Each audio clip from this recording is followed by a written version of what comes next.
ഇപ്പോൾ മുഖ്യമന്ത്രി മാധ്യമങ്ങളെ കാണുന്നു. തത്സമയ ദൃശ്യങ്ങളിലേക്ക്. മലയാളം പ്ലാന്റേഷൻ ലിമിറ്റഡിലെ ശ്മശാനത്തിൽ സർവമത പ്രാർത്ഥനയോടെ സംസ്കരിച്ചു.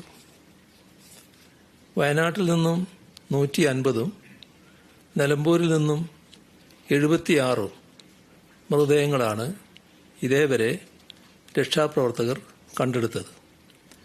വയനാട്ടിൽ നിന്നും 24, നിലമ്പൂരിൽ നിന്നും 157, അങ്ങനെ 181 ശരീരഭാഗങ്ങളും ഇതുവരെ കണ്ടെടുത്തിട്ടുണ്ട്. മൃതദേഹങ്ങളും ശരീരഭാഗങ്ങളും മറവ് ചെയ്യുന്നതിന് കൂടുതൽ സ്ഥലം ദുരന്ത നിവാരണ നിയമപ്രകാരം ഏറ്റെടുക്കാൻ നിർദ്ദേശം നൽകിയിട്ടുണ്ട്. 154 പേരെ കാണാതായി എന്നാണ് കണക്ക്. 88 പേർ ഇപ്പോഴും ആശുപത്രികളിലാണ്. ചൂരൽമല ഭാഗത്ത് 9 ക്യാമ്പുകളിലായി 1381 പേർ കഴിയുന്നു. ചാലിയാർ നദിയുടെ ഇരു കരകളിലും വനമേഖലയിലും തെരച്ചിലും രക്ഷാപ്രവർത്തനങ്ങളും ശക്തമാക്കാൻ Indian navy, Indian coast guard എന്നിവരുമായി എത്രയും പെട്ടെന്ന് ചർച്ച ചെയ്ത് മൃതദേഹങ്ങൾ കടലിൽ ഒഴുകിയെത്തിയിട്ടുണ്ടോ അത് നിരീക്ഷിക്കാനും ഇന്നലെ ചേർന്ന മന്ത്രിസഭാ ഉപസമിതിയുടെ യോഗം നിർദ്ദേശം നൽകിയിട്ടുണ്ട്. തിരിച്ചറിയാനാകാത്ത മൃതദേഹങ്ങളുടെ DNA പരിശോധന നടത്തി ഐഡന്റിറ്റി സ്ഥിരീകരിക്കുന്ന നടപടികൾ ത്വരിതപ്പെടുത്തുകയാണ്. പുതിയ ക്രിമിനൽ നിയമസംഹിതയുടെ വെളിച്ചത്തിൽ DNA പരിശോധന സ്വകാര്യ ലേബുകളിലും ചെയ്യാനാകുമോ എന്നത് പരിശോധിക്കുന്നതാണ്. ക്യാമ്പുകളിൽ കഴിയുന്നവർക്ക് തെരച്ചിലിലും രക്ഷാപ്രവർത്തനത്തിലും ഏർപ്പെട്ടിരിക്കുന്ന ജീവനക്കാർക്കും സന്നദ്ധ പ്രവർത്തകർക്കും നൽകുന്ന ഭക്ഷണത്തിന്റെ ഗുണനിലവാരം ഉറപ്പാക്കാൻ നിർദ്ദേശം നൽകിയിട്ടുണ്ട്. ഉരുൾപൊട്ടലിൽ അകപ്പെട്ടവരെ സ്കൂൾ ക്യാമ്പുകളിൽ നിന്ന് മാറ്റി താമസിപ്പിക്കേണ്ടതുണ്ട്. അങ്ങനെ മാറ്റുമ്പോൾ ആവശ്യമായ ഉറപ്പാക്കാൻ നടപടി സ്വീകരിക്കും. സ്കൂളുകൾ തന്നെ തുറന്നാൽ അവിടുത്തെ പഠനം തടസ്സപ്പെടും എന്നുള്ളതുകൊണ്ട് പകരം സംവിധാനം കാണണമെന്നാണ് ഉദ്ദേശിക്കുന്നത്. പക്ഷേ ആ സംവിധാനത്തിന്റെ എല്ലാ കാര്യങ്ങളും പരിശോധിച്ച് ഉറപ്പുവരുത്തേണ്ടതായിട്ടുണ്ട്. വെള്ളപ്പൊക്കത്തിന്റെ ഭാഗമായി ദുരിതാശ്വാസ ക്യാമ്പുകളിൽ കഴിയുന്നവരുണ്ട്. വെള്ളവും ഇറങ്ങിയാൽ താമസയോഗ്യമാക്കാവുന്ന വീടുകളുണ്ട്.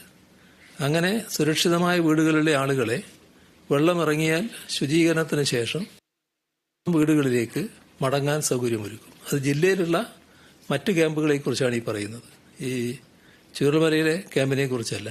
അത് വെള്ളം കയറിയതിന്റെ ഭാഗമായി ക്യാമ്പുകൾ ആക്കിയതാണ്. അതിന്റെ അപകടസ്ഥിതി ഒഴിവായാൽ അവർക്ക് തിരിച്ചു പോകാൻ കഴിയും.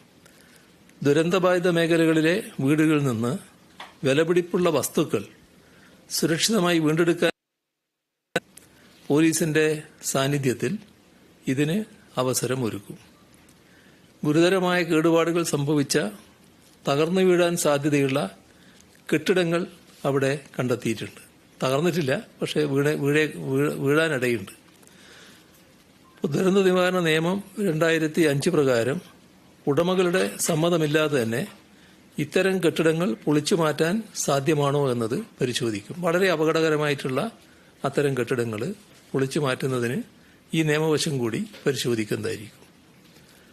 തെരച്ചിലിലും രക്ഷാപ്രവർത്തനത്തിലും മികച്ച പ്രവർത്തനം നടത്തുന്ന ഇന്ത്യൻ സായുധ സേനകളുടെ ആർമി, നേവി, എയർഫോഴ്സ് തുടർ പ്രവർത്തനങ്ങൾ സംബന്ധിച്ച് ഉന്നത ഉദ്യോഗസ്ഥരുമായി ചർച്ച ചെയ്ത് തീരുമാനിക്കാൻ ചീഫ് സെക്രട്ടറിയെ ചുമതലപ്പെടുത്തിയിട്ടുണ്ട്. കേന്ദ്ര ആഭ്യന്തര മന്ത്രാലയം ജോയിന്റ് സെക്രട്ടറിയുടെ നേതൃത്വത്തിലുള്ള 4-അംഗ ഇന്റർ മിനിസ്റ്റീരിയൽ സെൻട്രൽ ടീമിന്റെ IMCT എന്നാണ് അവരുടെ സന്ദർശനത്തിന് നടപടികൾ സ്വീകരിക്കാൻ റിലീഫ് കമ്മീഷണറെ ചുമതലപ്പെടുത്തിയിട്ടുണ്ട്. ഉരുൾപൊട്ടൽ ബാധിത മേഖലകളിലെ ക്രമസമാധാന പരിപാലനം ശക്തിപ്പെടുത്തേണ്ടതാണ്. ഉരുൾപൊട്ടൽ ബാധിത പ്രദേശങ്ങളിലേക്ക് ആവശ്യമായ സന്നദ്ധ പ്രവർത്തകരും ബന്ധപ്പെട്ട ഉദ്യോഗസ്ഥരും മാത്രമേ പോകുന്നുള്ളൂ എന്ന് പോലീസ് ഉറപ്പാക്കും. പൊതുകെട്ടിടങ്ങൾ ഉൾപ്പെടെയുള്ള സ്ഥാവര ജംഗമ വസ്തുക്കളുടെ നാശനഷ്ടം വിലയിരുത്തി പൊതുമരാമത്ത് വകുപ്പ് റിപ്പോർട്ട് സമർപ്പിക്കുന്നതിനൊപ്പം ദുരന്താനന്തര ആവശ്യങ്ങളുടെ വിലയിരുത്തൽ, പോസ്റ്റ് ഡിസാസ്റ്റർ നീഡ്സ് അസസ്മെന്റ്, ദുരന്ത നിവാരണ അതോറിറ്റി നടത്തുകയും ചെയ്യും.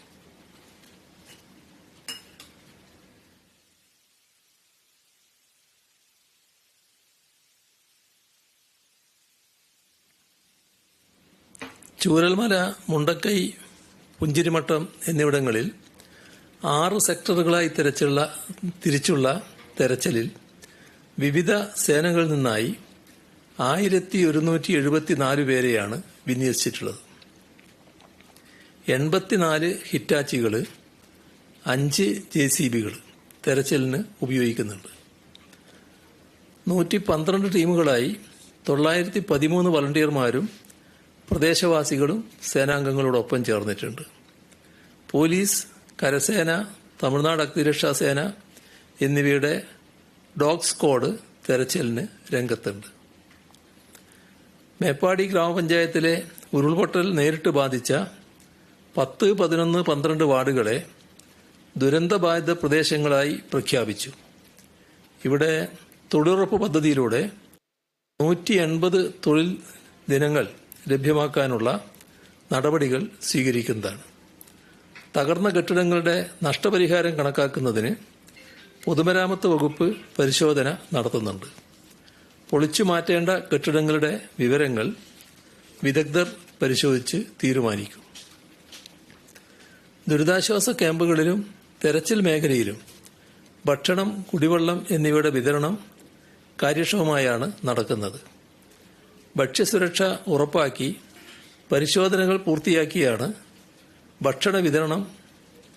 തെരച്ചിൽ നടത്തുന്ന മേഖലകളിൽ 4570 പ്രഭാത ഭക്ഷണ പാക്കറ്റുകൾ, 7877 ഉച്ചഭക്ഷണ പാക്കറ്റുകൾ ഇന്നലെ വിതരണം ചെയ്തിട്ടുണ്ട്.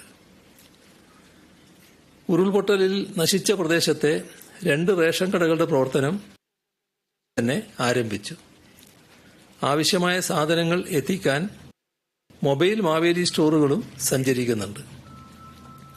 അതത് മേഖലകളിലെ വില്ലേജ് ആവശ്യപ്പെടുന്നതിന് അനുസൃതമായി സപ്ലൈകോ ഔട്ട്ലെറ്റുകളിൽ നിന്നും അവശ്യ വസ്തുക്കൾ ബന്ധപ്പെട്ട ക്യാമ്പുകളിലേക്ക് വിതരണം ചെയ്യുന്നുണ്ട്. പ്രകൃതിക്ഷോഭത്തിൽ ആളുകൾക്ക് നഷ്ടപ്പെട്ട ഗ്യാസ് സിലിണ്ടർ, റെഗുലേറ്റർ, പാസ്ബുക്ക് എന്നിവ ലഭ്യമാക്കുന്നതിന് ഗ്യാസ് ഏജൻസികൾക്ക് നിർദ്ദേശം നൽകി. ജില്ലയിലെ എല്ലാ റേഷൻ കടകളിലും ഓഗസ്റ്റ് മാസത്തെ വിതരണത്തിനുള്ള റേഷൻ സാധനങ്ങൾ ലഭ്യമാക്കിയിട്ടുണ്ട്. ദുരന്തബാധിതർക്കായി കൗൺസിലിംഗ് സേവനം നൽകി വരുന്നു. 2391 പേർക്ക് ഇതുവരെ കൗൺസിലിംഗ് നൽകാനായി. മൊബൈൽ ഫോൺ നഷ്ടപ്പെട്ടവർക്ക് പുതിയ ഫോണും സിം കാർഡും കണക്ടിവിറ്റിയും നൽകുന്നതാണ്. ദുരന്തബാധിത പ്രദേശങ്ങളിലെ റേഷൻ കടകൾ വഴി സൗജന്യ റേഷൻ വിതരണം ചെയ്യാനും നിർദ്ദേശം നൽകിയിട്ടുണ്ട്.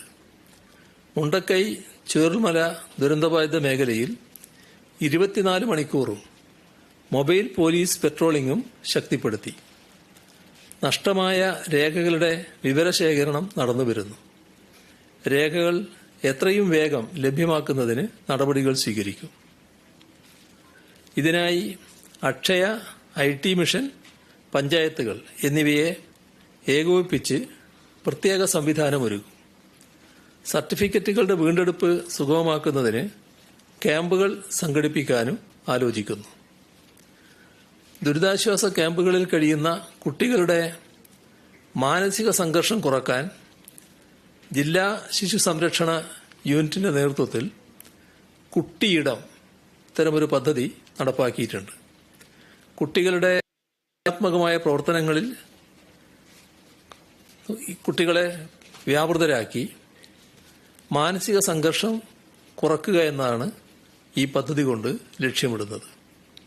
ക്യാമ്പുകളിൽ കുട്ടികൾ ഒറ്റപ്പെട്ടു പോകുന്നത് തടയുക, ദുരന്തത്തിൻ്റെ നടുക്കുന്ന ഓർമ്മകളിൽ നിന്നും കുട്ടികളെ മുക്തരാക്കുക, ഇവയെല്ലാം ഈ പദ്ധതിയിലൂടെ ലക്ഷ്യമിടുകയാണ്. കൗൺസിലിങ്ങിനൊപ്പം ദുരന്തത്തിന് ഇരയായവരുടെ മാനസികാഘാതം ലഘൂകരിക്കുന്നതിനുള്ള ഭാഗമായി 121 പേരടങ്ങിയ പ്രത്യേക സംഘത്തിന് രൂപം നൽകിയിട്ടുണ്ട്. ആരോഗ്യവകുപ്പിന്റെ നേതൃത്വത്തിലാണ് ടീം രൂപീകരിച്ചത്. ആശുപത്രികൾ, ദുരിതാശ്വാസ ക്യാമ്പുകൾ, വീടുകൾ ഇവിടങ്ങളിൽ കഴിയുന്നവർക്ക് മാനസികാരോഗ്യ ഹെൽപ്പ് ഡെസ്കുകൾ മുഖേന ടീം അംഗങ്ങൾ സേവനം ഉറപ്പാക്കും. കുട്ടികൾ, പ്രായമായവർ, ഗർഭിണികൾ എന്നിവരുടെ പ്രശ്നങ്ങൾക്ക് പ്രത്യേക പരിഗണന നൽകും. ദുരന്തബാധിതരുടെ ക്യാമ്പ് പ്രവർത്തിക്കുന്ന മേപ്പാടി ഗവൺമെന്റ് ഹയർ സെക്കൻഡറി സ്കൂളിലെ ക്യാമ്പ് മാറുന്ന മുറക്ക് ക്ലാസുകൾ ആരംഭിക്കും. ഉരുൾപൊട്ടലിൽ തകർന്ന Vellarmala government vocational higher secondary സ്കൂളിലെയും മുണ്ടക്കൈ ഗവൺമെന്റ് GLP സ്കൂളിലെയും അടിസ്ഥാന സൗകര്യങ്ങൾ പരിശോധിക്കുന്നതിന് നോഡൽ ഓഫീസറായി വിദ്യാഭ്യാസ ഉപഡയറക്ടറെ ചുമതലപ്പെടുത്തി. കുട്ടികൾക്ക് ഗതാഗത സൗകര്യം ഒരുക്കും, കമ്പ്യൂട്ടറുകൾ ലഭ്യമാക്കും. സെപ്റ്റംബർ 2 മുതൽ 12 വരെ ഒന്നാം പാദ പരീക്ഷ വെള്ളാർമല, മുണ്ടക്കൈ സ്കൂളുകളിൽ മാറ്റി പിന്നീട് നടത്തും. മറ്റേതെങ്കിലും വിദ്യാലയത്തിൽ പരീക്ഷ മാറ്റിവെക്കേണ്ടതുണ്ടെങ്കിൽ പൊതുവിദ്യാഭ്യാസ ഉപഡയറക്ടറുടെ റിപ്പോർട്ടിന്റെ അടിസ്ഥാനത്തിൽ നടപടി സ്വീകരിക്കും. സ്കൂളുകൾക്ക് ആവശ്യമായ ഫർണിച്ചറുകൾ ലഭ്യമാക്കും. പാഠപുസ്തകങ്ങളും പഠനോപകരണങ്ങളും സ്കൂൾ ബാഗും നഷ്ടപ്പെട്ട കുട്ടികൾക്ക് എല്ലാം ഉൾപ്പെടുന്ന സ്കൂൾ കിറ്റ് നൽകും. ക്യാമ്പുകൾ പ്രവർത്തിക്കുന്ന സ്കൂളുകളിലെ വിദ്യാർത്ഥികൾക്ക് വേണ്ടി ഓൺലൈൻ ക്ലാസുകൾ ആരംഭിച്ചിട്ടുണ്ട്. സമഗ്ര പുനരധിവാസത്തിന്റെ ഭാഗമായി ടൗൺഷിപ്പ് രൂപപ്പെടുത്തി വെള്ളാർമല സ്കൂൾ അതേ പേരിൽ തന്നെ പുനർനിർമ്മിക്കണമെന്നാണ് ഉദ്ദേശിക്കുന്നത്. ഉരുൾപൊട്ടലിനെ തുടർന്ന് ഏറാട്ടുകുണ്ടിൽ നിന്നും അട്ടമലയിലെ ക്യാമ്പിലെത്തിച്ച ആദിവാസി കുടുംബങ്ങളുടെ നില തൃപ്തികരമാണ്. കുട്ടികളടക്കം 24 പേരാണ് ക്യാമ്പിൽ കഴിയുന്നത്. സൂചിപ്പാറ വെള്ളച്ചാട്ടത്തിന് മുകളിലെ ഭാഗത്ത് ഗുഹയിൽ അഭയം തേടിയ കുടുംബത്തെ വനംവകുപ്പും പ്രത്യേക ക്യാമ്പിൽ പരിചരിക്കുന്നുണ്ട്. മുണ്ടക്കൈ ചൂരൽമല ഉരുൾപൊട്ടൽ ദുരന്തത്തെ ആദിവാസി കുടുംബങ്ങളെല്ലാം അതിജീവിച്ചിട്ടുണ്ട്. ഉരുൾപൊട്ടൽ ദുരന്തഭൂമിയിൽ 100 കണക്കിന് ആംബുലൻസുകളാണ് തളരാതെ ഓടിയത്. മോട്ടോർ വാഹന വകുപ്പിന്റെ കണക്ക് പ്രകാരം 237 ആംബുലൻസുകൾ രക്ഷാപ്രവർത്തനത്തിൽ പങ്കാളികളായി. ആരോഗ്യവകുപ്പിന്റെ 2 അഡ്വാൻസ്ഡ് ലൈഫ് സപ്പോർട്ട് ആംബുലൻസുകളും 10 ബേസിക് സപ്പോർട്ട് ആംബുലൻസുകളും അടക്കമുള്ള 36 ആംബുലൻസുകളും ദുരന്ത മേഖലയിൽ ഉണ്ട്. ആവശ്യമനുസരിച്ച് ആംബുലൻസുകൾക്ക് പാസ് നൽകി ദുരന്ത മേഖലയിൽ പ്രവേശനം അനുവദിക്കും. ബാക്കിയുള്ളവ മേപ്പാടി പോളിടെക്നിക് കോളേജ് ഗ്രൗണ്ടിൽ പാർക്ക് ചെയ്യും. കൂടാതെ ജില്ലക്ക് പുറത്തു നിന്നും സന്നദ്ധ സംഘടനകളുടെ നേതൃത്വത്തിൽ ആംബുലൻസുകൾ എത്തിയിട്ടുണ്ട്. ദുരന്ത മേഖലകളിലേക്കും ആശുപത്രികളിലേക്കും മൃതദേഹങ്ങളുടെ സംസ്കാരം നടക്കുന്ന പ്രദേശങ്ങളിലേക്കും ആംബുലൻസുകളുടെ സേവനം ആവശ്യമാണ്. നിരവധി ആംബുലൻസുകൾ സ്വമേധയാ രക്ഷാപ്രവർത്തനത്തിന് എത്തുകയായിരുന്നു. സന്നിഗ്ധ ഘട്ടത്തിൽ കൈത്താങ്ങായ ഇവരുടെ സേവനം അഭിനന്ദനാർഹമാണ്. വയനാട് ദുരന്തത്തിന്റെ രക്ഷാപ്രവർത്തനത്തിൽ കൈകോർക്കാൻ നിരവധി സന്നദ്ധ പ്രവർത്തകരും സംഘടനകളുമാണ് മുന്നോട്ട് വന്നത്. ജില്ലാ ഭരണ സംവിധാനം ഒരുക്കിയ സംവിധാനത്തിലൂടെ 18,000 പേർ വളണ്ടിയർമാരായി രജിസ്റ്റർ ചെയ്തു.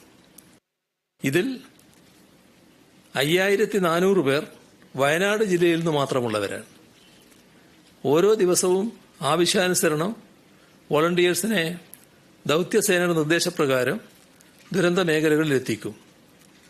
6 മേഖലകളായി തിരിഞ്ഞു നടത്തുന്ന രക്ഷാപ്രവർത്തനത്തിൽ 750 മുതൽ 1000 വരെ വളണ്ടിയർമാരാണ് ഒരു ദിവസം ഇറങ്ങുന്നത്. ഇന്ന് 1126 പേർ സന്നദ്ധ സേനക്കൊപ്പം ദുരന്ത മേഖലയിലുണ്ട്. ഇതിനു പുറമെ 140 ടീമുകളും വോളണ്ടിയർ പ്രവർത്തനത്തിന് രജിസ്റ്റർ ചെയ്തിട്ടുണ്ട്. ഇവരെയും ആവശ്യാനുസരണം പ്രയോജനപ്പെടുത്തും. ഇതിനെല്ലാം സഹായമായി സ്വയം സമർപ്പിച്ച് മുന്നിൽ നിൽക്കുന്ന യുവജന സംഘടനകൾ പ്രത്യേക പരാമർശം അർഹിക്കുന്നു. പോസ്റ്റ്മോർട്ടത്തിന് മാത്രമായി 40ലധികം ജീവനക്കാരെയാണ് നിയോഗിച്ചത്.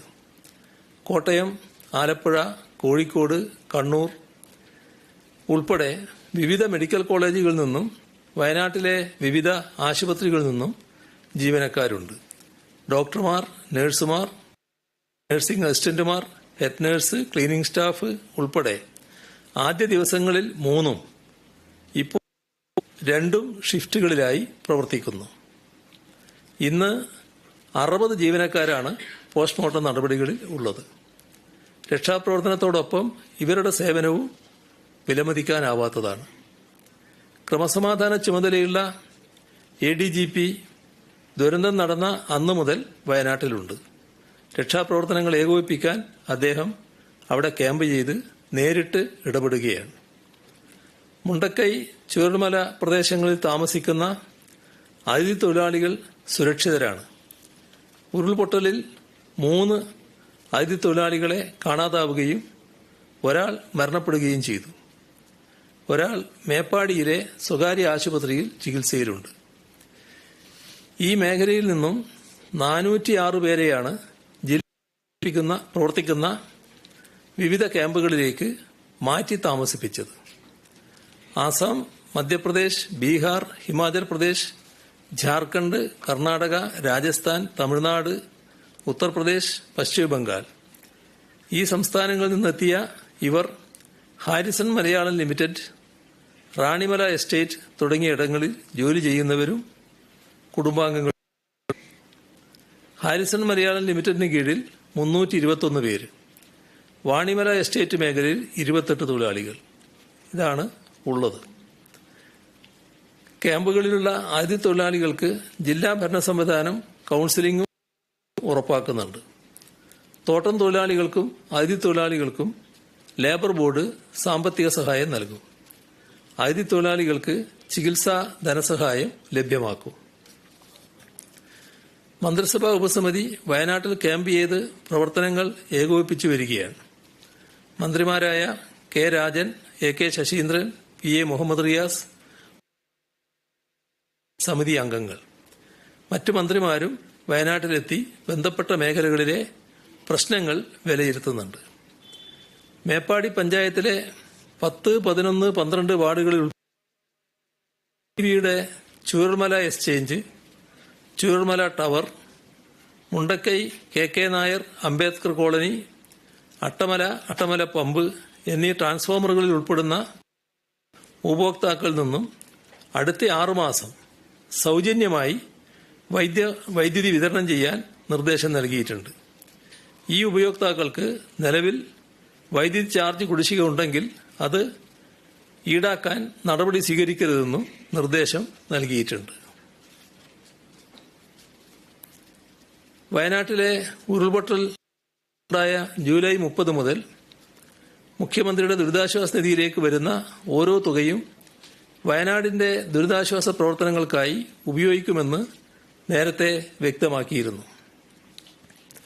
ജൂലൈ 30 മുതൽ ഇന്നലെ 5/8/2024 വൈകുന്നേരം 5 മണി വരെ ദുരിതാശ്വാസ നിധിയിലേക്ക് ആകെ ലഭിച്ചത് 53,352,942 രൂപയാണ്.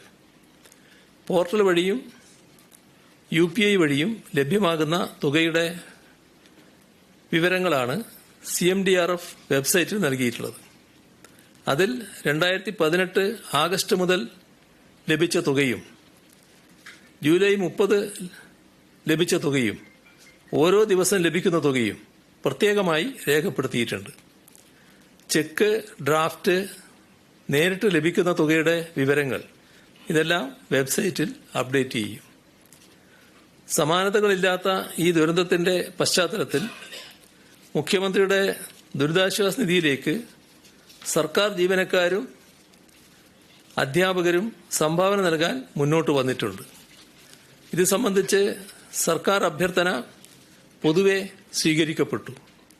സർക്കാർ ജീവനക്കാരും പൊതുമേഖലാ സ്ഥാപനങ്ങളിലും എയ്ഡഡ് കോളേജുകൾ ഇവിടങ്ങളിൽ ജോലി ചെയ്യുന്നവരും ഇതിൽ പങ്കാളികളാവുകയാണ്. സംഘടനാ നേതൃത്വങ്ങളുമായി നേരിട്ട് നടത്തിയിരുന്നു. അതനുസരിച്ച് കുറഞ്ഞത് 5 ദിവസത്തെ വേതനമെങ്കിലും സംഭാവനയായി നൽകുമെന്നാണ് പൊതുവെ ഉണ്ടായ ധാരണ. അതിൽ കൂടുതൽ നൽകാൻ ആഗ്രഹിക്കുന്നവർക്ക് അങ്ങനെ നൽകാവുന്നതുമാണ്. 5 ദിവസത്തെ ശമ്പളം ഒറ്റത്തവണയായി അടുത്ത മാസത്തെ ശമ്പളത്തിൽ നൽകാൻ കഴിയുന്നവർക്ക് അങ്ങനെയാകാം. തവണകളായി സംഭാവന നൽകാൻ ആഗ്രഹിക്കുന്നവർക്ക് അടുത്ത മാസം 1 ദിവസത്തെയും തുറന്നുള്ള 2 മാസങ്ങളിൽ 2 ദിവസത്തെ വീതവും ശമ്പളം നൽകി പങ്കാളികളാകാം. സന്നദ്ധത കാണിച്ചുകൊണ്ട് സ്ഥാപന മേധാവികൾക്കാണ് സമ്മതപത്രം നൽകേണ്ടത്. സ്പാർക്ക് മുഖേന തുടർ നടപടികൾ സ്വീകരിക്കുകയും ചെയ്യും. സർക്കാരിന്റെ നിർബന്ധമല്ല, ജീവകാരുണ്യവും മനുഷ്യത്വം സ്ഫുരിക്കുന്ന നല്ല മനസ്സാണ് ഇത്തരമൊരു തീരുമാനത്തിലേക്ക് നയിച്ചത്. അങ്ങനെ തങ്ങളാൽ കഴിയുന്ന സഹായം നൽകാൻ മുന്നോട്ട് വരുന്ന എല്ലാവരെയും ഈ ഘട്ടത്തിൽ ഹാർദമായി അഭിവാദ്യം ചെയ്യട്ടെ. ഇന്ന് ലഭിച്ച സഹായങ്ങൾ പറഞ്ഞാൽ KSFE മാനേജ്മെന്റും ജീവനക്കാരും ചേർന്ന് 5 കോടി രൂപ, CPI സംസ്ഥാന കൌൺസിലിന്റെ സംഭാവന 1 കോടി രൂപ സംസ്ഥാന സെക്രട്ടറി ബിനോയ് വിശ്വം ഏൽപ്പിക്കുകയുണ്ടായി. ഇത് ആദ്യ ഗഡുവാണ് എന്ന് അദ്ദേഹം പ്രത്യേകം പറയുകയും ചെയ്തു. കനറ ബാങ്ക് 1 കോടി രൂപ, കേരള കോഓപ്പറേറ്റീവ് എംപ്ലോയീസ് യൂണിയൻ 2 കോടി രൂപ, KFC മാനേജ്മെന്റും ജീവനക്കാരും ചേർന്ന് 1.25 കോടി രൂപ, AIADMK 1 കോടി രൂപ തമിഴ്നാട്ടിൽ നിന്ന് വന്ന് നൽകിയതായിരുന്നു.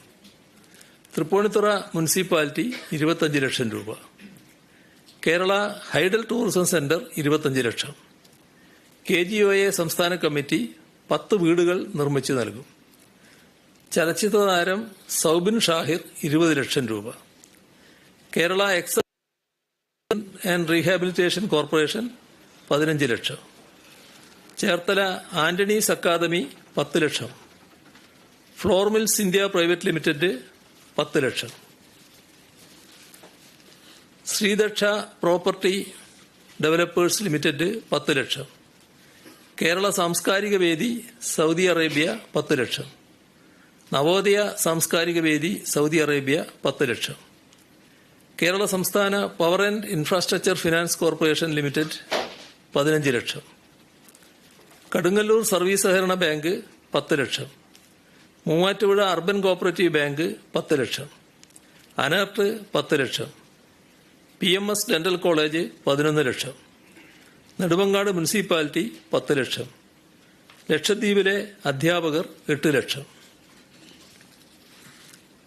ലോയേഴ്സ് യൂണിയൻ സംസ്ഥാന കമ്മിറ്റി ആദ്യ ഗഡു 14.5 ലക്ഷം, മുൻമന്ത്രി 2 ലക്ഷം, അന്തരിച്ച നടൻ ഇന്നസെന്റിന്റെ ഭാര്യ ആലീസ് 1 ലക്ഷം, മുൻ MLA പ്രകാശ് ബാബു പെൻഷൻ 25,000 രൂപ, മുൻ KPCC പ്രസിഡന്റ് തെന്നല ബാലകൃഷ്ണപിള്ള 36,500 രൂപ, മുൻ MP NN കൃഷ്ണദാസ് 1 മാസത്തെ പെൻഷൻ 40,000 രൂപ, രഞ്ജി ക്രിക്കറ്റ് താരം ഷോൺ റോജർ 62,000 രൂപ, Kerala real estate regulatory authority RERA 1 കോടി, KSRTA CATU 25 ലക്ഷം, കണ്ണൂർ ജില്ലയിലെ നാറാത്ത്, അഴീക്കോട്, ചിറക്കൽ ഗ്രാമപഞ്ചായത്തുകൾ 10 ലക്ഷം രൂപ വീതം, മാർത്തോമ ചർച്ച് എഡ്യൂക്കേഷൻ സൊസൈറ്റി 10 ലക്ഷം രൂപ.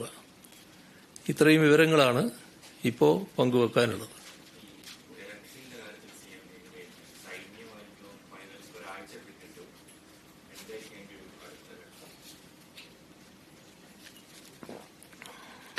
തെരച്ചിലുമായി ബന്ധപ്പെട്ട് കാണാത്തവരുണ്ടല്ലോ. ഈ കാണാത്തവരെ കണ്ടെത്താനുള്ള എല്ലാ ശ്രമങ്ങളും നടത്തുക എന്നതാണ് നമുക്ക് ചെയ്യാനുള്ളത്. ഈ കാര്യത്തിൽ സൈന്യത്തിനു പ്രത്യേകമായി എന്തെങ്കിലും ചെയ്യാനുണ്ടോ എന്ന് ചോദിച്ചാൽ അത് ആദ്യഘട്ടത്തിലുള്ളതുപോലെ അത്രത്തോളം കാണില്ല. എന്നാൽ അവർ ഏത് സാഹസികമായ കാര്യവും ചെയ്യാറാവുകയാണ്. ഇപ്പോൾ ഞാനൊരു പ്രദേശം പറഞ്ഞില്ലേ, എത്തിപ്പെടാൻ പറ്റാത്ത സ്ഥലത്ത് അവരടക്കമുള്ള ദൗത്യസേനയാണ് പോകുന്നത്. അപ്പോൾ അങ്ങനെയുള്ള കാര്യങ്ങളിൽ അവരും തൽപരരാണ്. അപ്പോൾ അത്തരം കാര്യങ്ങൾ തുറന്നുള്ള പ്രവർത്തനങ്ങൾ അവരുമായിട്ടെല്ലാം കൂടി ചർച്ച ചെയ്ത് തീരുമാനിക്കാമെന്നാണ് വെച്ചത്. അതുകൊണ്ടാണ് മന്ത്രിസഭാ ഉപസമിതിയുടെ തീരുമാനത്തിൽ അവരുമായിട്ട് ചർച്ച ചെയ്യാൻ ചീഫ് സെക്രട്ടറി ചുമതലപ്പെടുത്തിയെന്ന് പറയുന്നത്. ഏതായാലും ഇപ്പോഴത്തെ ഘട്ടത്തിൽ ഈ കാണാനില്ലാത്തവരെ കണ്ടെത്താനുള്ള നമ്മുടെ ശ്രമം തുടരുക എന്നത് തന്നെയാണ് കാണുന്നത്.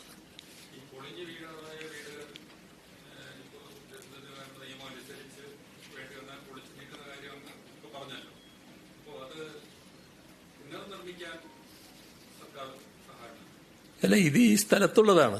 ഈ സ്ഥലത്ത് തന്നെ വീട് നിർമ്മിക്കുകയോ കെട്ടിടം നിർമ്മിക്കുകയോ എന്നുള്ളത് ആർക്കും ഇപ്പോൾ പറയാൻ കഴിയില്ലല്ലോ. അത് അവരുമായിട്ടെല്ലാം കൂടി ചർച്ച ചെയ്ത് തീരുമാനിക്കേണ്ട കാര്യമാണല്ലോ.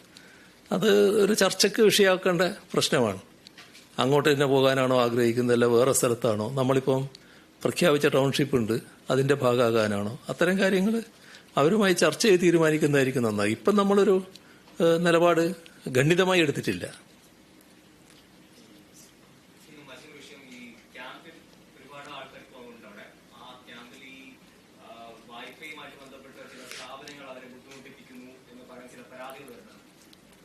ആ ക്യാമ്പിനകത്തേക്ക് ആർക്കും പോകാൻ കഴിയില്ല. ക്യാമ്പിനകത്തേക്ക് ആർക്കും പോകാൻ കഴിയില്ല. ഫോണ് പലരുടെയും കയ്യിലില്ല. ഇങ്ങനത്തെ എന്തെങ്കിലും പ്രശ്നങ്ങളുണ്ടെങ്കിൽ അത് പ്രത്യേകമായിട്ട് അവിടെ പരിശോധിക്കാനുള്ള സംവിധാനങ്ങളുണ്ട്. അവർക്ക് അവരുമായിട്ട് ബന്ധപ്പെട്ട് കാര്യങ്ങൾ ചർച്ച ചെയ്യാൻ പറ്റും, ഇടപെടാനും പറ്റും.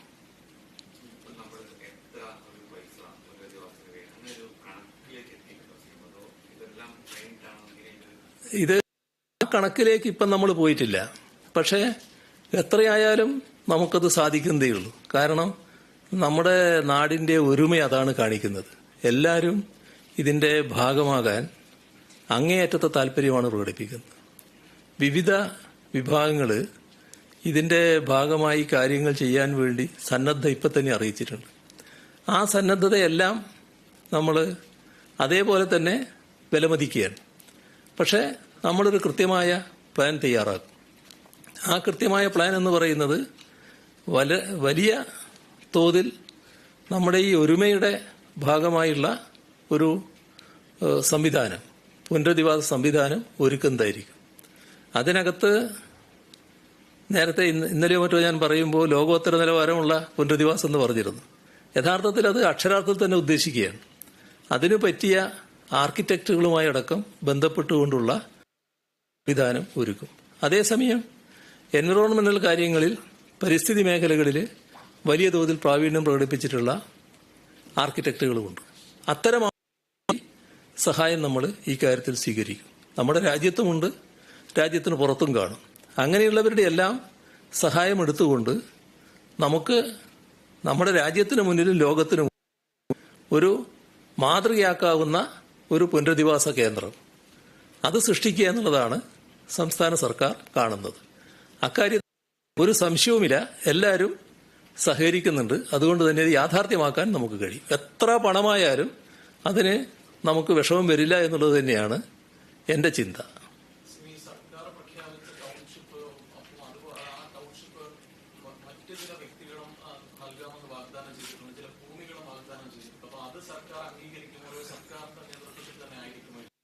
അതാണ് ഞാൻ പറഞ്ഞത്. പല തരത്തിലുള്ള നല്ല മനസ്സുകളും ഇത്തരം കാര്യങ്ങളിൽ നല്ല ഓഫറുകൾ നൽകുന്നുണ്ട്. അതൊക്കെ നല്ല മനസ്സിന്റെ ഉടമകളായിട്ടുള്ള എന്നാണ് ഞങ്ങൾ കണക്കാക്കുന്നത്. അത്തരം കാര്യങ്ങളെല്ലാം നമുക്ക് പരിശോധിക്കാം. പക്ഷേ നടപ്പാക്കുന്നത് സർക്കാരിന്റെ ഭാഗമായിട്ട് തന്നെയായിരിക്കും.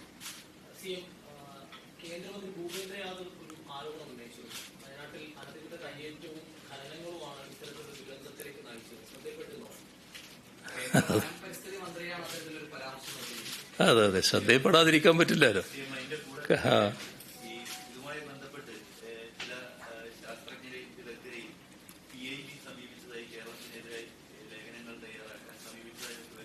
ഓ, അതെ, ഇതൊക്കെ നമുക്ക് സാധാരണഗതിയിൽ പ്രതീക്ഷിക്കാൻ കഴിയാത്തൊരു കാര്യമാണ്. ഈ ദുരന്തമുണ്ടായപ്പോൾ ആദ്യത്തെ വിളി രാഹുൽ ഗാന്ധിയുടേതായിരുന്നു, രണ്ടാമത്തെ വിളി പ്രധാനമന്ത്രി, മൂന്നാമത്തെ വിളി ആഭ്യന്തരമന്ത്രിയുടേതായിരുന്നു. ഈ കേന്ദ്ര ഗവൺമെന്റിന് വേണ്ടി സംസാരിച്ച പ്രധാനമന്ത്രിയും ആഭ്യന്തരമന്ത്രിയും ഒക്കെ എന്ത് ചെയ്യണമെങ്കിലും ഞങ്ങൾ സന്നദ്ധമാണ്, എന്ത് സഹായമാണ് വേണ്ടതെന്ന് പറഞ്ഞാൽ മതി, ഞങ്ങളതിന് തയ്യാറായി മട്ടിലാണ് സംസാരിച്ചിരുന്നത്. ഞാനത് അന്ന് തന്നെ നിങ്ങളുടെ അടുത്ത് പറഞ്ഞു എന്നാണ് എൻ്റെ ഓർമ്മ. മനോഭാവമാണ് ആദ്യം അവർ പ്രകടിപ്പിച്ചതെങ്കിലും അതിൽ നിന്ന് പിന്നെയൊരു ചെറിയൊരു വ്യത്യാസം ചിലർ പ്രകടിപ്പിക്കുന്നതായി കാണുന്നു. ഇപ്പോൾ ഈ ദുരന്തം എന്ന് പറയുന്നത് അനേകം മനുഷ്യരുടെ ജീവനെടുത്ത ഒരു ദുരന്തമാണ്. അതിലുമേറെ പേരുടെ ജീവിതത്തെ വല്ലാത്തൊരു അസന്ദിഗ്ധതയിലേക്ക് തള്ളിവിട്ട ദുരന്തവുമാണിത്. ഒരു പ്രദേശത്തെ നാമാവശേഷമാക്കിയ ദുരന്തവുമാണിത്. അപ്പോൾ ഇതിൻ്റെ ഒരു മാനസികാഘാതത്തിൽ നിന്ന് അവിടെയുള്ളവർ മാത്രമല്ല, നമ്മുടെ നാടാകെ, കേരളമാകെ ഇപ്പോഴും മോചിതരായിട്ടില്ല എന്നതാണ് യഥാർത്ഥ വസ്തുത. അപ്പോൾ അത്തരമൊരു സാഹചര്യത്തിൽ ഇതുപോലൊരു ദുരന്തം ഇനിയും ആവർത്തിക്കാതിരിക്കാൻ കൂട്ടായ ആലോചനയിലൂടെ, ശാസ്ത്രീയമായ സമീപനത്തിലൂടെ മെച്ചപ്പെട്ട സംവിധാനങ്ങൾ ഒരുക്കാനാണ് നമുക്ക് കഴിയേണ്ടത്. നമുക്ക് എന്ന് പറയുന്നതിൽ നമ്മുടെ സംസ്ഥാന ഗവൺമെൻറ് മാത്രമല്ല, കേന്ദ്ര ഗവൺമെൻറ് അതിൽ പ്രധാന പങ്കുണ്ട്, നമ്മുടെ സമൂഹത്തിനാകെ അതിൽ പങ്കുണ്ട്. ഭൗമതാപനവും അതിൻ്റെ ഫലമായി ഉണ്ടാകുന്ന കാലാവസ്ഥാ വ്യതിയാനവും ഉൾപ്പെടെയുള്ള ആഗോള പ്രതിസന്ധി ആയിരിക്കുന്ന ഒരു കാലഘട്ടമാണിത്. അപ്പോൾ ഇത്തരമൊരു കാലഘട്ടത്തിൻ്റെ ആവശ്യം കൂടിയാണിത് എന്നത് നാം തിരിച്ചറിയണം. മനുഷ്യരാശിയുടെ ഏറ്റവും പ്രധാനപ്പെട്ട അതിജീവന പ്രശ്നമായിട്ട് ഇത് മാറുകയാണ്. ഇപ്പോൾ ഈ ദുരന്തം നടന്ന സ്ഥലം ഞാൻ നേരത്തെ പറഞ്ഞല്ലോ, സാധാരണഗതിയിലൊരു സമതലമായ പ്രദേശമാണ്. അവിടെ ആരും ദുരന്തം പ്രതീക്ഷിക്കുന്നില്ല. 6 കിലോമീറ്റർ അപ്പുറത്ത് നിന്ന് ഈ ലാൻഡ് സ്ലൈഡ് ഉണ്ടായി. അതതിൻ്റെ എല്ലാ ശക്തിയോടും കൂടി വന്നിടിച്ചപ്പോൾ ഈ പാവങ്ങൾ കെട്ടിപ്പടുത്തതല്ല, അതിൻ്റെ മണ്ണിനടിയിലായി പോവുകയാണ് ചെയ്തത്. അവരും മണ്ണിലടിയിലാവുകയാണ് ചെയ്യുന്നത്. ഇതൊന്നും നമുക്ക് പ്രതീക്ഷിക്കാൻ കഴിയാത്ത കാര്യമാണല്ലോ. അപ്പം ഇത്തരമൊരു ഘട്ടത്തിൽ ആഴത്തിലുള്ള ചിന്തകൾക്കും പരിശ്രമങ്ങൾക്കുമുള്ള ഒരു ഘട്ടമാണിത് എന്നാണ് നാം എല്ലാവരും തിരിച്ചറിയേണ്ടത്. ഒരു ഘട്ടത്തെ വലിയ സങ്കുചിത താല്പര്യങ്ങൾക്ക് വേണ്ടി പൊതുവേ ഇല്ല, പക്ഷെ ചിലരെങ്കിലും ഉപയോഗിക്കുന്നത് ദൗർഭാഗ്യകരമാണ്. അക്കൂട്ടത്തിൽ ജനങ്ങളെ യാഥാർത്ഥ്യം ബോധ്യപ്പെടുത്താൻ ഉത്തരവാദിത്തമുള്ളവർ തന്നെ ഉൾപ്പെടുന്നു എന്ന് അങ്ങേയറ്റം അപലപനീയമായ കാര്യമാണ്.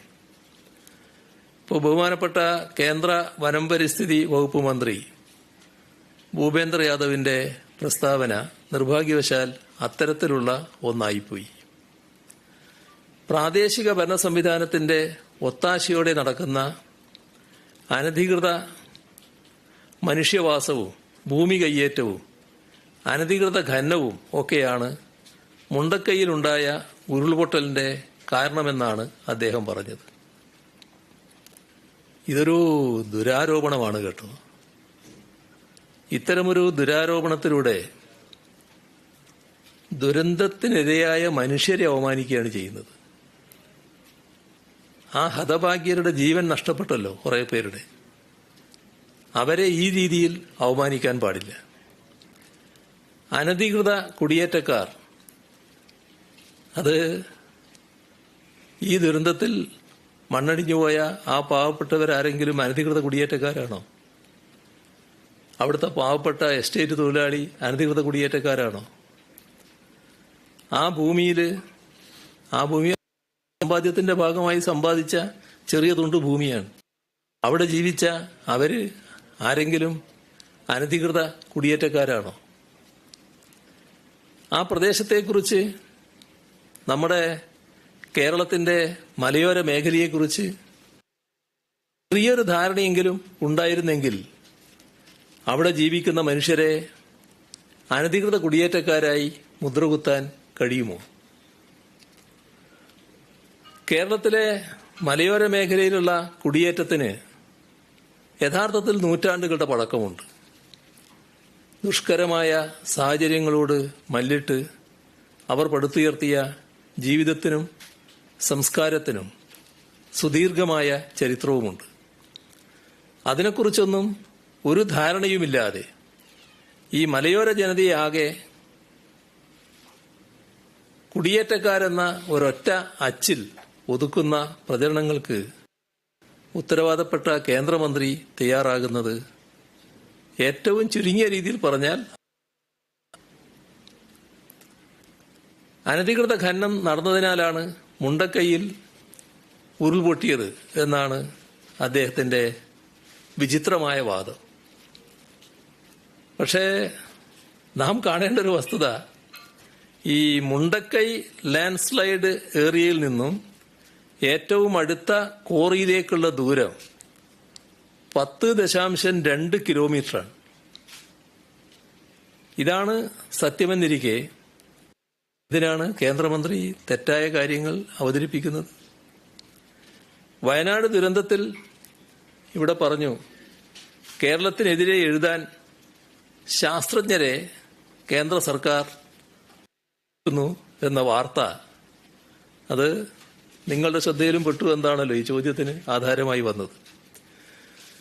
ഉരുൾപൊട്ടലിന്റെ പശ്ചാത്തലത്തിൽ സംസ്ഥാന സർക്കാരിനെ വിമർശിക്കുന്ന ലേഖനങ്ങളും അഭിപ്രായ പ്രകടനങ്ങളും നൽകാൻ ശാസ്ത്രജ്ഞരെ കേന്ദ്ര സർക്കാർ നിർബന്ധിക്കുന്നു എന്നാണ് ചില മാധ്യമങ്ങൾ റിപ്പോർട്ട് ചെയ്തത്. പ്രസ് ഇൻഫർമേഷൻ ബ്യൂറോ വഴിയാണ് കേരള സർക്കാരിനെതിരെ ശാസ്ത്രജ്ഞരുൾപ്പെടെയുള്ളവരെ അണിനിരത്താനുള്ള ഈ ശ്രമമെന്നും റിപ്പോർട്ട് ചെയ്തിട്ടുണ്ട്. കേന്ദ്ര വനം പരിസ്ഥിതി മന്ത്രിയുടെ കഴിഞ്ഞ ദിവസത്തെ പ്രസ്താവന കൂടെ കൂട്ടി വായിക്കുമ്പോൾ മാധ്യമ വാർത്തകൾ ശരിയാണ് മനസ്സിലാക്കേണ്ടത്. ആരെ ദ്രോഹിക്കാനാണ് ഈ പരിപാടി, അതിനല്ലേ സാധാരണ ഈ പെയ്ഡ് ലേഖന പരിപാടി എന്നൊക്കെ പറയുക, അത് ആസൂത്രണം ചെയ്യുന്നത് എന്ന് അവർ തന്നെ ആലോചിക്കേണ്ട കാര്യമാണ്. ഇപ്പം മുണ്ടക്കൈ പ്രദേശത്തെ എടുത്ത് പരിശോധിച്ചാൽ പരിസ്ഥിതി ഗൗരവമായി സംരക്ഷിക്കപ്പെടുന്ന ഒരു മേഖലയാണ്. അവിടെ അനധികൃത ഖനനം നടക്കില്ല എന്ന് എല്ലാവർക്കും അറിയുന്ന കാര്യമാണ്. ഇതറിഞ്ഞിട്ടും അനധികൃത ഖനനം മൂലമാണ് ഉരുൾപൊട്ടൽ എന്ന് പറയുന്നതിൽ അതിന്റെ പിന്നിലുള്ള ഉദ്ദേശം എന്താണ്, അല്ലെങ്കിൽ അതിന്റെ പിന്നിലുള്ള രാഷ്ട്രീയം എന്താണ് എന്ന് എല്ലാവർക്കും മനസ്സിലാക്കാനാവും. ഓല മടക്കി വെച്ച് കൂര കെട്ടിയ തോട്ടം തൊഴിലാളികൾ അനധികൃത കയ്യേറ്റക്കാരാണ് എന്നാണ് കേന്ദ്രമന്ത്രി പറഞ്ഞു വരുന്നത്. ഉരുൾപൊട്ടലിന്റെ ഉത്തരവാദിത്വം പാവപ്പെട്ട തൊഴിലാളികൾ ഉൾപ്പെടെ അവിടെ ജീവൻ നഷ്ടപ്പെട്ട ഹതഭാഗ്യരായ ആളുകളുടെ തലയിൽ ചാർത്തുകയാണ് ഇക്കൂട്ടർ ചെയ്യുന്നത്. അത് ശരിയല്ല എന്നതാണ് വ്യക്തമാക്കാനുള്ളത്.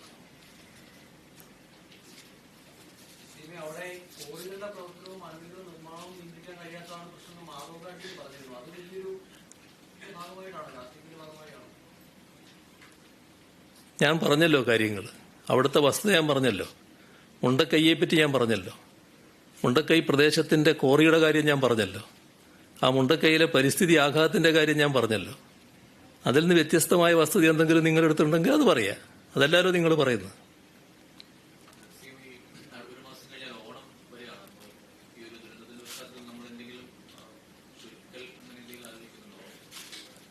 എന്ത് പരിപാടി? അത് പൊതുവിൽ ആലോചിക്കേണ്ട കാര്യമാണ്. പക്ഷെ ഇത്തവണ ഈ പശ്ചാത്തലത്തിൽ വിപുല പരിപാടികൾ ഉണ്ടാകില്ല എന്നുള്ളതാണ് കാണേണ്ടത്. പക്ഷെ അത് ആലോചിച്ച് തീരുമാനിക്കേണ്ട കാര്യമാണ്. അങ്ങനെ ഒരു തീരുമാനം ഇപ്പോൾ ഗവൺമെന്റ് എടുത്തു കഴിഞ്ഞിട്ടില്ല. പക്ഷേ സാധാരണഗതിയിൽ നമുക്ക് ആലോചിക്കാവുന്നതാണ് ഇത്തരം ഒരു പശ്ചാത്തലത്തിൽ അത് ഉണ്ടാവില്ല എന്നുള്ളത്.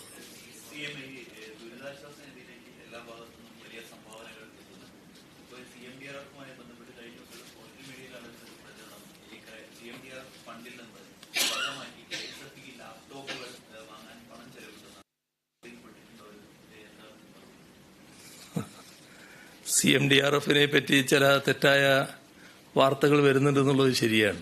അതിന്റെ ഭാഗമായിട്ടുള്ള ഒന്നാണ് ഈ KSFEയുമായിട്ടുള്ള കാര്യം. പക്ഷേ CMDRFുമായിട്ടുള്ള കാര്യം പൊതുവെ പ്രാധാന്യം അർഹിക്കുന്ന ഒരു കാര്യമായതുകൊണ്ട് പൊതുവിലുള്ള വിവരങ്ങൾ ആദ്യം പറയാമെന്നാണ് കരുതുന്നത്. പിന്നെ KSFEയുടെ എന്താണെന്നുള്ളത് പ്രത്യേകിച്ചും പറയാവുന്നതാണ്. ഇപ്പോൾ ചിലരാണ് ഇത്തരമൊരു മുഖ്യമന്ത്രിയുടെ ദുരിതാശ്വാസ നിധി സുതാര്യമല്ല എന്ന രീതിയിലുള്ള കുപ്രചരണം നടത്തുന്നത്. നാടിതുവരെ സാക്ഷ്യം വഹിച്ചതിൽ ഏറ്റവും ദാരുണമായ ഈ ദുരന്തമുഖത്തും ഇത്തരത്തിലുള്ള വ്യാജ പ്രചരണം ചില തീർത്തും പ്രതിലോമപരമായി നടത്തപ്പെടുകയാണ്. ഇതിൻ്റെ ഒരു വശം നമ്മൾ കാണേണ്ടത് ഈ പ്രചരണത്തിൽ മറ്റ് തരത്തിലും ചിലപ്പോൾ തെറ്റിദ്ധരിക്കപ്പെടാനിടയുണ്ട്. അവര് യാഥാർത്ഥ്യം എന്താണെന്ന് തിരിച്ചറിയണമെന്നുള്ളതുകൊണ്ടാണ് ഇതുമായി ബന്ധപ്പെട്ട ചില കാര്യങ്ങൾ കൂടി വ്യക്തമാക്കുന്നത്. മുഖ്യമന്ത്രിയുടെ ദുരിതാശ്വാസ നിധി ഒരു ഇലക്ട്രോണിക് പ്ലാറ്റ്ഫോം വഴിയാണ് നിയന്ത്രിക്കുന്നത്. സീനിയർ IAS ഉദ്യോഗസ്ഥനായ ധനകാര്യ പ്രിൻസിപ്പൽ സെക്രട്ടറിയുടെ പേരിലുള്ള അക്കൗണ്ടിലേക്കാണ് ദുരിതാശ്വാസ നിധിയിലേക്കുള്ള സംഭാവനകൾ വരുന്നത്. നിലവിൽ ധനകാര്യ പ്രിൻസിപ്പൽ സെക്രട്ടറിയായ ശ്രീ രവീന്ദ്രകുമാർ അഗർവാളാണ് ഈ ഫണ്ടിന്റെ ചുമതലക്കാരൻ. ദുരിതാശ്വാസ നിധിയിലേക്ക് കടക്കുന്ന സംഭാവനകൾ SBI തിരുവനന്തപുരം സിറ്റി മെയിൻ ബ്രാഞ്ചിലെ അക്കൗണ്ടിലേക്കും മറ്റ് പ്രധാന ബാങ്കുകളിലുള്ള പൂൾ അക്കൗണ്ടുകളിലേക്കുമാണ് നിക്ഷേപിക്കപ്പെടുന്നത്. ഈ അക്കൗണ്ടുകൾ വഴിയുള്ള ബാങ്ക് ട്രാൻസ്ഫറിലൂടെയാണ് പണം ഗുണഭോക്താക്കളിലേക്ക് എത്തുക. ദുരിതാശ്വാസ നിധിയുടെ സുഗമമായ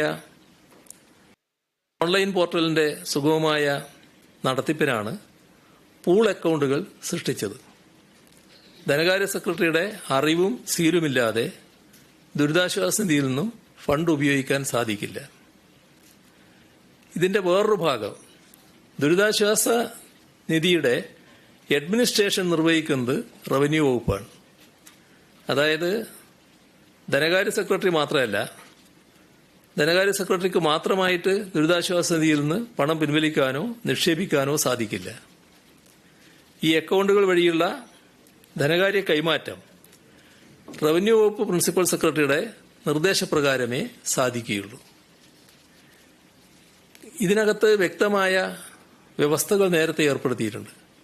കലക്ടർക്ക് അനുവദിക്കാവുന്ന തുക, റവന്യൂ സെക്രട്ടറിക്ക് അനുവദിക്കാവുന്ന തുക, റവന്യൂ മന്ത്രിക്ക് അനുവദിക്കാവുന്ന തുക, മുഖ്യമന്ത്രിക്ക് അനുവദിക്കാവുന്ന തുക, ഇതൊക്കെ സർക്കാർ ഉത്തരവ് പ്രകാരം നിശ്ചിതമാണ്. അതിനും മുകളിലുള്ളത് മന്ത്രി അധികാരം. ദുരിതാശ്വാസ നിധി വഴി ലഭിക്കുന്ന സഹായം, വിനിയോഗിച്ച തുക, ഗുണഭോക്താക്കളുടെ വിവരങ്ങൾ തുടങ്ങിയ എല്ലാ വിവരങ്ങളും വിവരാവകാശ നിയമത്തിന്റെ പരിധിയിൽ വരുന്നതാണ്. കൺട്രോളർ ആൻഡ് ഓഡിറ്റർ ജനറൽ CAGയുടെ വർഷാവർഷം ഓഡിറ്റ് ചെയ്യുന്ന അക്കൗണ്ടാണിത്. അക്കൗണ്ട് ജനറൽ ഓഫീസിന്റെ ഓഡിറ്റ് വിഭാഗം ദുരിതാശ്വാസ നിധിയുടെ 2014 മുതൽ 2020 ഓഗസ്റ്റ് 31 വരെയുള്ള ഓഡിറ്റ് പൂർത്തിയാക്കിയിട്ടുണ്ട്. അതിൽ ഒരു പ്രത്യേക കാര്യം ശ്രദ്ധിക്കേണ്ടത്, ഒരു ക്രമക്കേടും ഇതിൽ കണ്ടെത്താൻ കഴിഞ്ഞിട്ടില്ല എന്നുള്ളതാണ്. അത് ആ റിപ്പോർട്ടിൽ തന്നെ വ്യക്തമാക്കിയിട്ടുണ്ട്. ദുരിതാശ്വാസ നിധിയുടെ വരവ് ചെലവ് കണക്കുകൾ നിയമസഭയ്ക്ക് അധികാരവുമുണ്ട്. അപ്പോൾ അങ്ങേയറ്റം സുതാര്യമായ രീതിയിൽ നടക്കുന്ന ഒരു സംവിധാനമാണിത്. ഒറ്റ അഭ്യർത്ഥനയുള്ളൂ, അതിനെ മോശമായി ചിത്രീകരിക്കാനുള്ള വ്യാജ പ്രചരണം നടത്തുന്നതിൽ നിന്ന് അത്തരം ആളുകൾ ഒഴിവാകണം. നമ്മൾ അനേകം പ്രതിസന്ധികളും വെല്ലുവിളികളും അതിജീവിച്ചവരാണ്. തീർത്തും സങ്കുചിതവും പ്രതിലോമപരവുമായ ഈ പ്രചരണത്തെയും നമ്മുടെ നാടിന് മറികടക്കാനാകും എന്ന് തന്നെയാണ് പ്രതീക്ഷ. KSFE-യുടെ കാര്യം സോഷ്യൽ മീഡിയ വഴി നടക്കുന്ന ഒരു വ്യാജ പ്രചരണമാണ്. CMDRF-ൽ നിന്നും KSFE ലാപ്ടോപ്പ് വാങ്ങാൻ 81,43,00,000 രൂപ അനുവദിച്ചു എന്നത്. ഈ പ്രചരണം പല രീതിയിലാണ് സോഷ്യൽ മീഡിയയിൽ നടക്കുന്നത്. ഇത് തീർത്തും തെറ്റായതും ജനങ്ങളെ തെറ്റിദ്ധരിപ്പിക്കാൻ വേണ്ടി ബോധപൂർവം നടത്തുന്നതുമായ പ്രചരണമാണ്. ഈ തുക കോവിഡ് കാലത്ത് സാമ്പത്തികമായി പിന്നോക്കം നിൽക്കുന്ന വിദ്യാർത്ഥികൾക്ക് പഠനാവശ്യത്തിനായി ലാപ്ടോപ്പ് വാങ്ങാൻ KSFE-ക്ക് നൽകിയ തുകയാണ്. കുടുംബശ്രീ പ്രവർത്തകരുടെ വിദ്യാർത്ഥികളായ മക്കൾക്ക് ലാപ്ടോപ്പ് വാങ്ങാനുള്ള വിദ്യാശ്രീ പദ്ധതിയും വിദ്യാകിരണം പദ്ധതിയും സംയോജിപ്പിച്ച് സർക്കാർ 81,43,00,000 രൂപ KSFE-ക്ക് നൽകി. ഇതുവഴി ആകെ 7,673 വിദ്യാർത്ഥികൾക്ക് ലാപ്ടോപ്പുകൾ ആ ഘട്ടത്തിൽ നൽകാനുമായി. ഇതാണ് വസ്തുത. നമ്മളിന്ന് കുറച്ചധികം സമയമായിപ്പോയി അല്ലേ ഇന്ന്?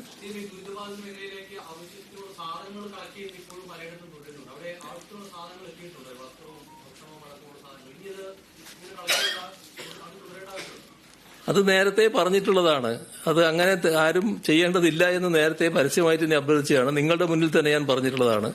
അതൊന്നുകൂടി പറയാണ്. അവിടെ പ്രത്യേകിച്ച് സാധനങ്ങളുടെ ആവശ്യം ഇല്ല. എന്തെങ്കിലും സാധനം ഉണ്ടെങ്കിൽ അവിടെ ബന്ധപ്പെട്ട് അത് മനസ്സിലാക്കിയതിനു ശേഷം മാത്രം സ്വീകരിക്കേണ്ട നടപടിക്രമമാണ്.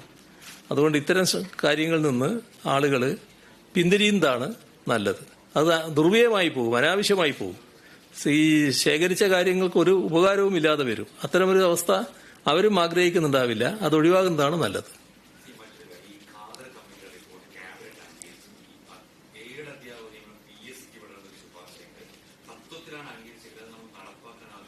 അതിന്റെ ഓരോ ഭാഗവും സംബന്ധിച്ച് പ്രത്യേകം വ്യക്തമായ നിലപാടെടുത്തുകൊണ്ട് പോവുകയാണ് ചെയ്യുക. ഇപ്പൊ തന്നെ നടപ്പാക്കുക എന്നുള്ളതല്ല. അതിൽ വിവിധ നിർദ്ദേശങ്ങളുണ്ട്. മൊത്തത്തിൽ അത് അംഗീകരിച്ചിരിക്കുന്നു. പക്ഷേ അതിന്റെ കൂടെ തന്നെ പറഞ്ഞു ഓരോ കാര്യവും നടപ്പാക്കുന്നത് എങ്ങനെയെന്ന് പ്രത്യേകം ചർച്ച ചെയ്ത് തീരുമാനിക്കേണ്ടതാണ്. അതിന്റെ ഭാഗമായിട്ട് വരാനിരിക്കുന്നതേ ഉള്ളൂ. ബാക്കി പിന്നീടാകാം.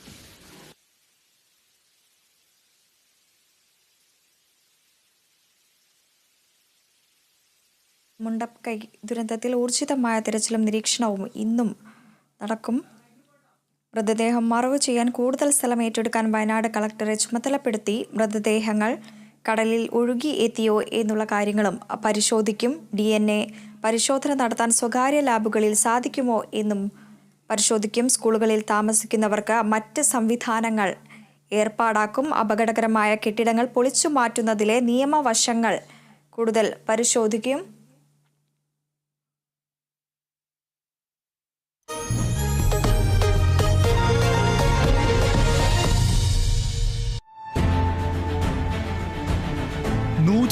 വർഷത്തെ വിശ്വസ്ത പാരമ്പര്യമുള്ള ബോബി ചെമ്മനൂർ ഇന്റർനാഷണൽ ജ്വല്ലറി